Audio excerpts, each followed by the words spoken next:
KPCC ಪಟ್ಟ ಸಂಪುಟ ಪರಿಷತ್ ಎಲೆಕ್ಷನ್ಗೆ ಸಂಬಂಧಪಟ್ಟ ಹಾಗೆ ನಡೀತಾ ಇರುವಂತಹ ರಣತಂತ್ರ ಇವೆಲ್ಲವೂ ಎಲ್ಲಿ ಚರ್ಚೆ ಆಗ್ತಾ ಇದೆ ಅಂತ ನೋಡೋದಾದ್ರೆ ಡಿಕೆ ಸುರೇಶ್ ಮನೆಯಲ್ಲಿ ಡಿಕೆಶಿ ಡಿನ್ನರ್ ಮೀಟಿಂಗ್ನಲ್ಲಿ ಸಿಎಂ ಡಿಸಿಎಂ ಜುಗಲ್ಬಂದಿ ಕೂಡ ಕಂಡು ಬಂದಿದೆ.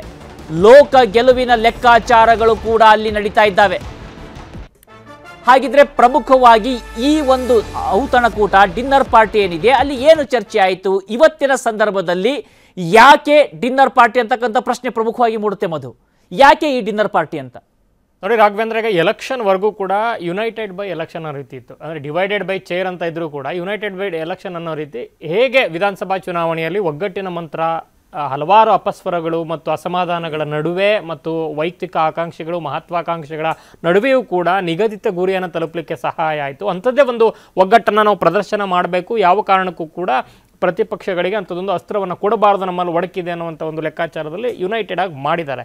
ಈಗ ಒಂದು ನಿರ್ದಿಷ್ಟ ರಿಸಲ್ಟ್ ಬಂದೇ ಬರುತ್ತೆ. ಅದು ನಂಬರ್ಸ್ ವೇರಿ ಆಗ್ಬೋದು, ಅವರು ಎಕ್ಸ್ಪೆಕ್ಟೆಡ್ ನಂಬರ್ಸ್ ಬರದೇ ಇರ್ಬೋದು ಅಥವಾ ಬರಬಹುದು. ಆದರೆ ಇದರ ನಂತರದ ರೆಪರ್ಕೇಷನ್ಸು ದೊಡ್ಡ ಮಟ್ಟದಲ್ಲಿ ಆಗಲಿಕ್ಕೆ ವೇದಿಕೆಗಳು ಸಜ್ಜಾಗ್ತವೆ. ಈಗ ಇನ್ನೇನು ಎಲೆಕ್ಷನ್ ಮುಗಿತು ಅನ್ನೋ ಅಷ್ಟರಲ್ಲಿ ಪರಮೇಶ್ವರ್ ಮತ್ತು ಸತೀಶ್ ಜಾರಕಿಹೊಳಿ ಭೇಟಿ ಆಗ್ತಾರೆ, ಯಾವುದೇ ಇಲಾಖೆಗಳ ಸಂಬಂಧಿತ ಕೆಲಸ ಮಾತುಕತೆಗಳು ಅಂತ ಅಷ್ಟೇ ಹೇಳಿದ್ರು ಕೂಡ ಅದರಾಚೆಗೂ ಕೂಡ ಮಾಧ್ಯಮಗಳಲ್ಲಿ ಸಾಮಾಜಿಕ ಮಾಧ್ಯಮಗಳಲ್ಲಿ ಚರ್ಚೆ ಆಗುವಂಥ ವಿಚಾರಗಳೇ ಬೇರೆ ಮತ್ತು ಅದಕ್ಕೆ ಆಸ್ಪದ ಆಗುವಂಥ ಬೆಳವಣಿಗೆಗಳು ಈ ಹಿಂದೆಯೂ ಕೂಡ ನಡೆದಿದ್ದವು. ಪಾರ್ಟಿ ಒಳಗಡೆ ವೈಯಕ್ತಿಕವಾಗಿ ಎಲ್ಲ ದಲಿತ ಮಿನಿಸ್ಟರ್ಗಳು ಮತ್ತು ಇವರೆಲ್ಲ ಮೀಟಿಂಗ್ಗಳು ಮಾಡಿದ ಹಿನ್ನೆಲೆಯಲ್ಲಿ ಅಂಥದ್ದೊಂದು ಪೂರಕವಾದ ವಾತಾವರಣ ಇತ್ತು.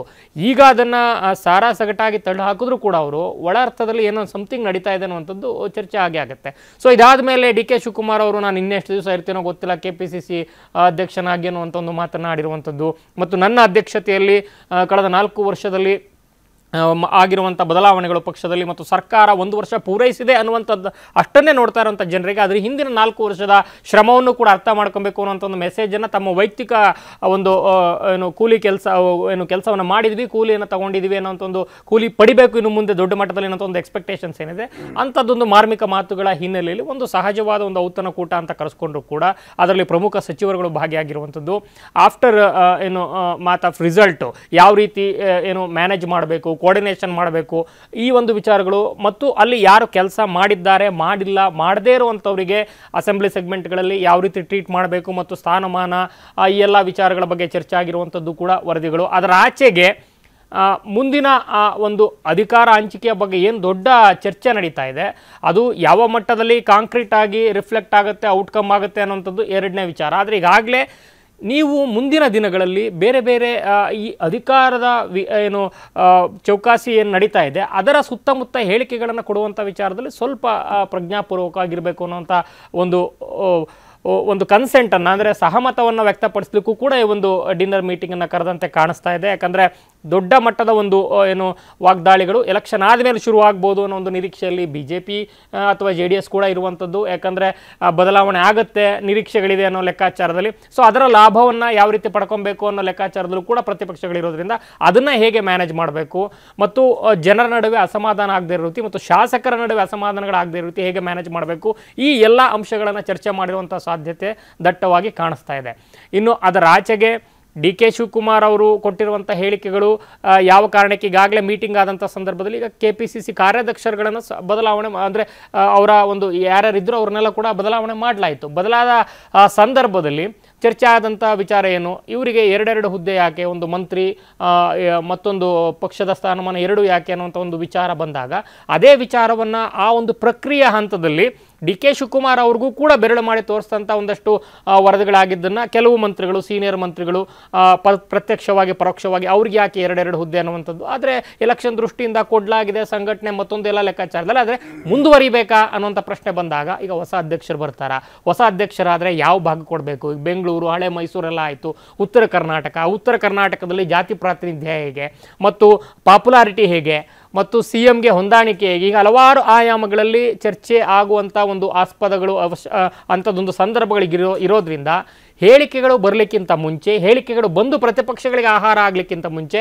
ಯಾವ ರೀತಿ ಒಂದು ಪಕ್ಷದ ಒಳಗಡೆ 4 ಗೋಡೆಗಳ ನಡುವೆ ಇದನ್ನು ಪರಿಹರಿಸ್ಕೊಬೇಕು ಅನ್ನೋ ಲೆಕ್ಕಾಚಾರದಲ್ಲಿ ಮೀಟಿಂಗ್ ಆಗಿದ್ರು ಕೂಡ ಅಚ್ಚರಿ ಇಲ್ಲ. ಯಾಕಂದರೆ ಇದೆಲ್ಲವೂ ಕೂಡ DK ಕೇಂದ್ರಿತವಾಗಿ ನಡೀತಾ ಇರೋದ್ರಿಂದ ಸೋಲಿಗೆ ಯಾರು ಕೂಡ ಹೊಣೆ ಇಲ್ಲ, ಆದರೆ ಗೆಲುವಿಗೆ ನೂರಾರು ಅಪ್ಪಂದಿರ್ತಾರೆ. ಹೀಗಾಗಿ 136 ಏನು ನಂಬರ್ಸ್ ಬಂದಿದೆ ಅದರ ಸುತ್ತ DK ಶಿವಕುಮಾರ್ ಅವರಿಂದ ಶುರುವಾಗಿ ಅವರೊಬ್ಬರದೇ ಅಲ್ಲ, ಸಿದ್ದರಾಮಯ್ಯ ಅವರ ಒಂದು ಮಾಸ್ ವರ್ಚಸ್ಸಿದೆ.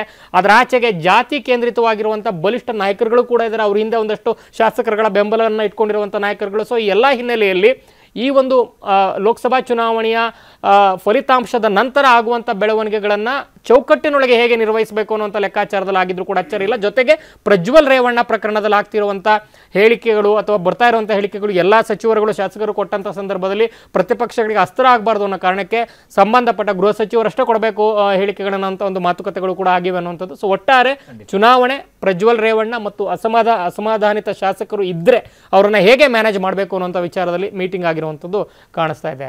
ಸಾಮಾನ್ಯವಾಗಿ ರಾಜಕೀಯ ವಲಯದಲ್ಲಿ ನಾವು ಇಂಥ ಒಂದು ಮೀಟಿಂಗ್ಗಳನ್ನು ನೋಡಿದಂಥ ಸಂದರ್ಭದಲ್ಲಿ ಒಂದು ಯಾರಾದರೂ ಅಧಿಕಾರಕ್ಕೆ ಬಂದಾಗ ಬೆಂಬಲವನ್ನು ಕೋರೋದಕ್ಕೋಸ್ಕರ ಒಂದು ಈ ರೀತಿಯಾಗಿರ್ತಕ್ಕಂಥ ಒಂದು ಡಿನ್ನರ್ ಪಾರ್ಟಿಯನ್ನು ಏನೋ ಒಂದು ಕೊಡಬಹುದು, ಅಥವಾ ಯಾರಾದರೂ ಇಷ್ಟು ದಿನ ನನಗೆ ಸಹಾಯವನ್ನು ಮಾಡಿದ್ದೀರಿ ಅಂತೇಳಿ ಒಂದು ಥ್ಯಾಂಕ್ಸ್ ಗಿವಿಂಗ್ ಆಗಿ ಕೂಡ ಕೊಡುವಂಥ ಸಾಧ್ಯತೆಗಳಿರುತ್ತೆ. ಹೀಗಾಗಿ ಸಹಜವಾಗಿ ಮೂಡುವಂಥ ಪ್ರಶ್ನೆ ಅಂದರೆ ಪಟೇಲ್, ಇಲ್ಲಿ ಯಾರನ್ನು ವೆಲ್ಕಮ್ ಮಾಡ್ಕೊಳ್ಳುವಂಥ ಸಾಧ್ಯತೆ ಇದೆಯಾ ಅಥವಾ ಯಾರನ್ನು ಸೆಂಡ್ ಅಪ್ ಮಾಡುವಂಥ ತಯಾರಿಗಳು ನಡೀತಾ ಇದ್ದಾವೆ, ಏನಾಗ್ತಾ ಇದೆ ಇಲ್ಲಿ ತೆರೆ ಹಿಂದೆ ಅಂತ? ಒಂದು ರಾಜಕೀಯ ಪಡಸಾಲೆ ಮತ್ತು ಕಾಂಗ್ರೆಸ್ ವಲಯದಲ್ಲಿ ಮತ್ತು ಸರ್ಕಾರದ ವಲಯದಲ್ಲಿ ಒಂದು ಪ್ರಮುಖವಾದ ಚರ್ಚೆ ಆಗ್ತಿರುವಂಥದ್ದು. ರಾಜಕೀಯದಲ್ಲಿ ಯಾವ ಗಾಸಿಪ್ ಕೂಡ ನಿಜ ಆಗುವ ಸಾಧ್ಯತೆ ಇರತಕ್ಕಂಥದ್ದು.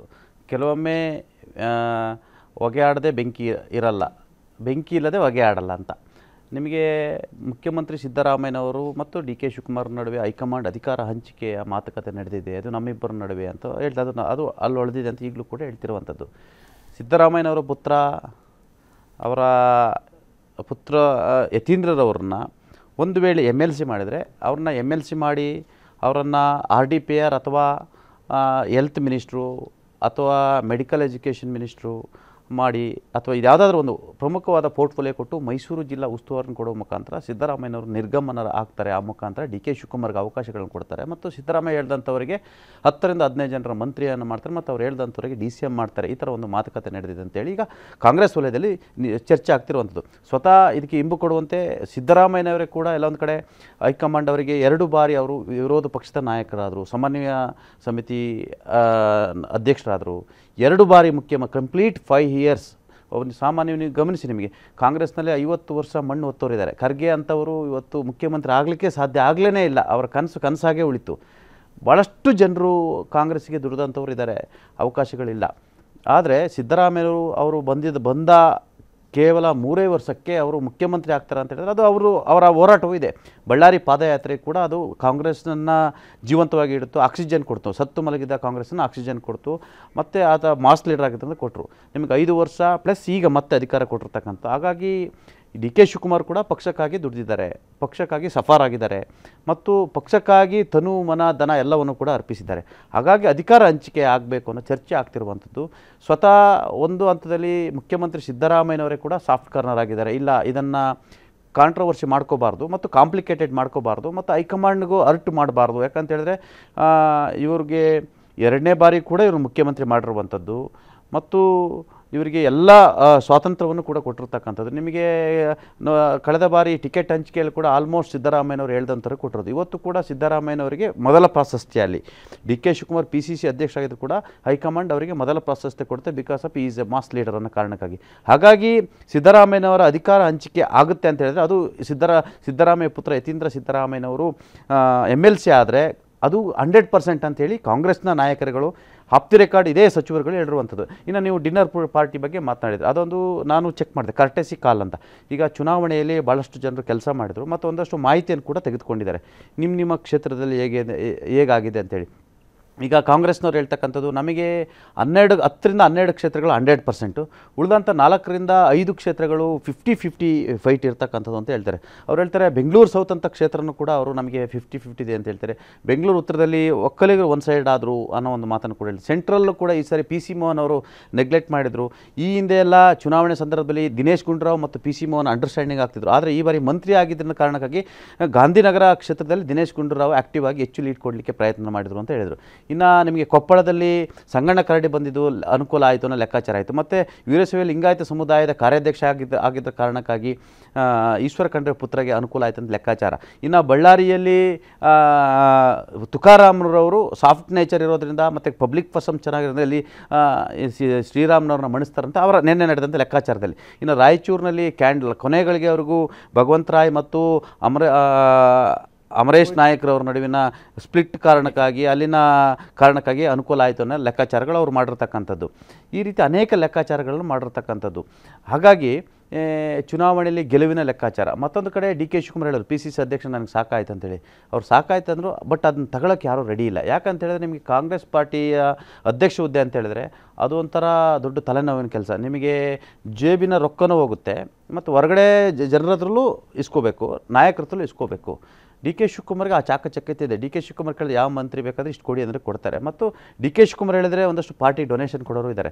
ಮತ್ತು ನಿಮಗೆ ಕಾರ್ಪೊರೇಟ್ ಸ್ಟೈಲಲ್ಲಿ ಒಂದಷ್ಟು ಕಾಂಗ್ರೆಸ್ ಅಂತ ಹೇಳಿದ್ರೆ ಅದೊಂಥರ ತುಂಬಿದ ಹಡಗು. ಈ ತುಂಬಿದ ಹಡಗನ್ನ ಒಂದಷ್ಟು ಕಾರ್ಪೊರೇಟ್ ಸ್ಟೈಲ್ಗೆ ತಂದಂಥವ್ರು ಡಿ ಕೆ ಶಿವಕುಮಾರ್. ನೀವು ಗಮನಿಸ್ಬೋದು, ಅವರೆಲ್ಲ ಕಾರ್ಯಕ್ರಮಗಳು ಕೂಡ ಅದರದ್ದೇ ಆದ ರೂಪುರೇಷೆ ಇರ್ತಕ್ಕಂಥ. ನೀವು ಕಾಂಗ್ರೆಸ್ ನಡಿಗೆ ಸ್ವಾತಂತ್ರ್ಯದ ಕಡೆಗೆ ಒಂದು ಮಾಡಿದರು ಬೆಂಗಳೂರಿನಲ್ಲಿ, ಅತ್ಯಂತ ಯಶಸ್ವಿ ಕಾರ್ಯಕ್ರಮ ಆಯಿತು. ನಿಮಗೆ ಅವ್ರು ಇಡೀ ಮೆಟ್ರೋಯಿಂದ ಹಿಡಿದು ಎಲ್ಲವನ್ನು ಕೂಡ ಬುಕ್ ಮಾಡಿದರು. ನಿಮಗೆ ಮೇಕೆದಾಟು ಯೋಜನೆ, ಮೇಕೆದಾಟು ಪಾದಯಾತ್ರೆ ಸಕ್ಸಸ್ ಆಯಿತು. ಮತ್ತು ಅವರು ಮಾಡಿದಂಥ ಎಲ್ಲ ಕಾರ್ಯಕ್ರಮಗಳು ಆಲ್ಮೋಸ್ಟ್ ಸಕ್ಸಸ್ ಆಗಿರುವಂಥದ್ದು. ಒಂದು ಕಾಲದಲ್ಲಿ ಕರ್ನಾಟಕದಲ್ಲಿ ಭಾರತೀಯ ಜನತಾ ಪಕ್ಷದವ್ರು ಮಾತ್ರ ಕಾರ್ಪೊರೇಟ್ ಸ್ಟೈಲಲ್ಲಿ ಅದಕ್ಕೊಂದು ಕೊಡ್ತಾರೆ ಅಂತಿದ್ರು. ಆದರೆ ಡಿ ಕೆ ಶಿವಕುಮಾರ್ ಜನನೂ ಸೇರಿಸಿ ಕಾರ್ಪೊರೇಟ್ ಸ್ಟೈಲ್ ಮಾಡೋದು ಅಷ್ಟು ಸುಲಭ ಅಲ್ಲ. ಖಂಡಿತವಾಗಿಯೂ. ಎಸ್, ಈಗ ಅದೇ ನೀವು ಎಕ್ಸ್ಪ್ಲೇನ್ ಮಾಡ್ತಾ ಇರೋಂಥ ಅಂಶದಲ್ಲಿ ಒಂದು ನೋಡೋದಾದ್ರೆ ಒಂದು ಸಂಕ್ಷಿಪ್ತವಾಗಿ ಹೇಳೋದಾದ್ರೆ, ಈಗ ತ್ಯಾಗದ ವಿಚಾರದಲ್ಲಿ ಒಂದು ಮಾದರಿ ನಡೆಯನ್ನ ಇಟ್ಟು ಸಿದ್ದರಾಮಯ್ಯ ಮಾದರಿ ವ್ಯಕ್ತಿಯಾಗಿ ನಾಯಕರಾಗಿ ಹೊರಹೊಮ್ತಾರ ಅಂತ ಅಂಥದ್ದೊಂದು ಸಾಧ್ಯತೆ ಈಗ ಬೆಂಬಲಿಗರು ಯಾವ ರೀತಿ ಅವರಿಗೆ ಎನ್ಶ್ಯೂರ್ ಆಗುತ್ತೆ, ಅವರ ಒಂದು ಸ್ಥಾನಮಾನ, ಮುಂದಿನ ಭವಿಷ್ಯದ ಲೆಕ್ಕಾಚಾರಗಳು ಅನ್ನೋದ್ರ ಮೇಲೆ ಡಿಪೆಂಡ್ ಆಗಿದೆ. ಯಾಕಂದರೆ ಈಗಾಗಲೇ ಚಿದಾನಂದ್ ಹೇಳಿದಂತೆ ಸೂಕ್ಷ್ಮವಾಗಿ ಎಲ್ಲವನ್ನೂ ಕೊಟ್ಟಿರುವಂಥ ಹೈಕಮಾಂಡ್ಗೆ ಗೌರವ ಸೂಚಕವಾಗಿ ಮತ್ತು ಇದೊಂದು ಹಗ್ಗ ಜಗ್ಗಾಟ ಆಗಿ ರಣರಂಪಾಟ ಆಗೋದಕ್ಕಿಂತ ಮುಂಚೆ ಸ್ಮೂತ್ ಟ್ರಾನ್ಸಿಷನ್ ಆಗೋದಾದರೆ ಪಗನ ಭವಿಷ್ಯ ಮತ್ತು ಬೆಂಬಲಿಗರ ಭವಿಷ್ಯ ಎಲ್ಲವೂ ಕೂಡ. ಯಾಕಂದರೆ ಇವರು KPCC ಅಧ್ಯಕ್ಷ ಸ್ಥಾನದ ತ್ಯಾಗದ ಮಾತನ್ನಾಡ್ತಾ ಇದ್ದಾರೆ ಅಂದರೆ ಅಲ್ಲಿ ಸಿದ್ದರಾಮಯ್ಯ ಅವರ ಬೆಂಬಲಿಗ ಪಡೆಯ ಯಾರೋ ಒಬ್ಬ ಪ್ರಮುಖ ನಾಯಕ ಯಾರಾದರೂ ರಿಪ್ಲೇಸ್ಮೆಂಟ್ ಆಗ್ತಾರಾ, ಆ ಮೂಲಕ ಅವರ ಒಂದು ಬೆಂಬಲಿಗರಿಗೂ ಕೂಡ ಸೂಕ್ತ ಸ್ಥಾನಮಾನ ಸಿಗುತ್ತಾ, ಇಂಥ ಎಲ್ಲ ಫಾರ್ಮುಲಾಗಳು ಕೂಡ ಇರೋದ್ರಿಂದ ಸಿದ್ದರಾಮಯ್ಯ ಅವರು ಇಂಥದ್ದೊಂದು ಅವಕಾಶವನ್ನು ಮಾಡಿಕೊಟ್ರೆ ಈ ಒಂದು ಪಕ್ಷದ ಮಟ್ಟಿಗೆ ಮತ್ತು ಅವರ ಬೆಂಬಲಿಗರ ಮಟ್ಟಿಗೆ ಮತ್ತು ಅವರ ಅಭಿಮಾನಿಗಳ ಮಟ್ಟಿಗೆ ಮಾದರಿ ಆಗ್ಬೋದು. ಆದರೆ ಅಧಿಕಾರ ಅನ್ನುವಂಥದ್ದು ಯಾವತ್ತೂ ಕೂಡ ಒಂಥರ ತುಂಬ ಪರ್ಸುಯೇಷನ್ ಅಂಥದ್ದು ತುಂಬ ಮ್ಯಾಕ್ಸಿಮಮ್ ಲೆವೆಲಲ್ಲಿ ಇರುತ್ತೆ. ಸೊ ಅದನ್ನು ಯಾವ ರೀತಿ ಅವರು ಕನ್ಸೀವ್ ಮಾಡ್ತಾರೆ ಅನ್ನೋದ್ರ ಮೇಲೆ ಡಿಪೆಂಡ್ ಆಗಿದೆ. ಆದರೆ ಇಷ್ಟು ದಿವಸದ ಹೋರಾಟ ಈಗ ಪಟೇಲ್ ಹೇಳಿದಂತೆ ಮಾಗಿದ ಅಥವಾ ಬಾಗಿರುವಂತಹ Siddaramaiah in the sense high command ಮುಂದೆ ಮತ್ತು ಎಲ್ಲವನ್ನೂ ಅವ್ರ ಮಗ MLC ಆದ್ರೆ ಸಿದ್ದರಾಮಯ್ಯ ಅಧಿಕಾರ ಬಿಟ್ಕೊಡೋದು ಖಚಿತ ಅನ್ನುವಂಥ ಅದರ ಮೇಲೆ ಸೊ ಈ ಬದಲಾದ ಸಿದ್ದರಾಮಯ್ಯ ಅವರ ಮನಸ್ಥಿತಿ ಕೂಡ ಈ ಕುರ್ಚಿಯ ಸುತ್ತಲ ಒಂದು ಲೆಕ್ಕಾಚಾರಗಳ ನಡುವೆ ಬದಲಾಗುತ್ತಾ ಅನ್ನುವಂಥದ್ದು ಕುತೂಹಲ ಇದ್ದೇ ಇದೆ ರಾಘವೇಂದ್ರ. ಕನ್ನಡಿಗರ ಮೆಚ್ಚಿನ ನಿಮ್ಮ ನ್ಯೂಸ್ 18 ಕನ್ನಡ ಈಗ ವಾಟ್ಸ್ಆಪ್ನಲ್ಲಿಯೂ ಲಭ್ಯ. ಕರ್ನಾಟಕ ಮತ್ತು ದೇಶ ವಿದೇಶದ 360 ಡಿಗ್ರಿ ಸುದ್ದಿ ವಿವರವನ್ನ ನೀವು ನಿಮ್ಮ ಕೈ ಬೆರಳುಗಳಲ್ಲಿಯೇ ಪಡೆಯೋದಿಕ್ಕೆ ಈ QR ಕೋಡ್ ಅನ್ನ ಸ್ಕ್ಯಾನ್ ಮಾಡಿ. ನಮ್ಮ ಚಾನೆಲ್ ಅನ್ನ ಫಾಲೋ ಮಾಡಿ, ನೋಟಿಫಿಕೇಶನ್